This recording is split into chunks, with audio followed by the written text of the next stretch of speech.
اگر آپ تھوڑا سا غور کریں تو اللہ رب العزت نے اپنے دین کی، اپنے قرآن کی، اپنی کتاب کی حفاظت کا شروع ہی سے ایسا نظام بنایا ہے کہ وہ مضبوط ہاتھوں میں ہے، محفوظ ہاتھوں میں ہے۔ سب سے پہلے کتاب اللہ لوح محفوظ میں ہے، حفاظت کی جگہ ہے۔ پھر جو فرشتہ اس کو لے کر آ رہا ہے، اللہ فرماتے ہیں مطاع ثم امین، امانت دار ہے، قوت والا ہے، اس سے کوئی چھین نہیں سکتا، حفاظت کا پورا پورا انتظام موجود ہے۔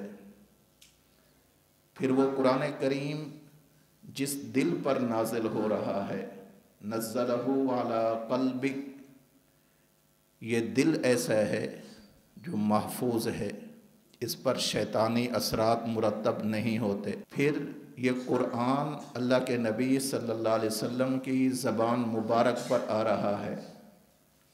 اللہ فرماتے ہیں کہ میں نے اپنے محبوب کو جو چیزیں بھی عطا فرمائیں وہ محبوب کے معیار کے مطابق عطا فرمائیں۔ زبان نبوت، ما ینطق عن الہوی ان هو الا وحی یوحی، حفاظت ہو رہی ہے۔ اب یہاں تک حفاظت ہو اور آگے اللہ کے نبی صلی اللہ علیہ وسلم اپنی زبان اقدس سے جب اس دین کو امت کے حوالے کرنا چاہیں تو وہ کان محفوظ نہ ہوں، اور ان کانوں سے سن کر جو زبانیں ادا کرنے والی ہیں اگر وہ زبانیں محفوظ نہ ہوں تو دین محفوظ کبھی نہیں رہ سکتا۔ آج دنیا جہان کا کوئی شخص بھی اگر یہ دعویٰ کرتا ہے کہ میرے پاس مکمل دین موجود ہے، میں مکمل دین پر عمل کر رہا ہوں، میں مکمل قرآن کریم کو یاد کر رہا ہوں، اس پر عمل کر رہا ہوں، تو یہ سارا کچھ اسی وقت ممکن ہوگا کہ جب درمیان میں حضرات صحابہ کرام رضوان اللہ تعالی علیہم اجمعین کو امین مانے، انہیں عادل مانے، انہیں تنقید سے بالا تر مانے، انہیں معیار حق مانے، انہیں حجت مانے، انہیں جنتی مانے۔ یہ ساری چیزیں ہوں گی تو پورا دین ہمارے پاس ہے۔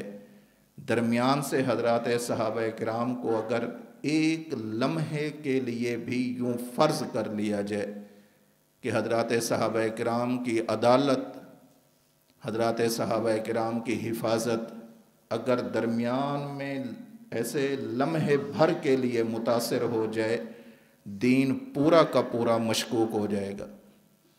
آج دین جو اپنی اصلی شکل میں موجود ہے، اس کی بنیادی وجہ یہ ہے کہ اللہ کے نبی صلی اللہ علیہ وسلم نے یہ دین جن لوگوں کے حوالے کیا وہ لوگ یعنی صحابہ کرام دیانت دار تھے، ان کی دیانت پر انگلی نہیں اٹھائی جا سکتی، ان کی دیانت پر اعتراض نہیں کیا جا سکتا۔ تو یہ پورا ہمیں دین ملا ہی صحابہ سے ہے۔ درمیان میں صحابہ نہیں، نہ ہمارے پاس قرآن ہے، نہ اللہ کے نبی کا فرمان ہے۔ درمیان میں صحابہ نہیں، ہمارے پاس نہ نماز ہے، نہ زکوٰۃ ہے، نہ روزہ ہے، نہ حج ہے، نہ جہاد ہے، کوئی چیز بھی نہیں ہے۔ صحابہ ہیں تو اللہ کا قرآن بھی ہے، صحابہ نہیں، درجہ اسباب میں اگر صحابہ نہ ہوتے قرآن ہم تک نہ پہنچتا، درجہ اسباب میں اگر صحابہ نہ ہوتے پیغمبر صلی اللہ علیہ وسلم کی تعلیمات، آپ کی سنتیں، آپ کی تعلیمات ہم تک نہ پہنچتیں۔ یہ جو کچھ آج ہم تک پہنچا ہے یہ سب کا سب صحابہ کرام کی دیانت کا سب سے بڑا ثبوت ہے۔ وہ دیانت دار تھے، امت کو دیانتاً پورا دین حوالے کر کے چلے گئے۔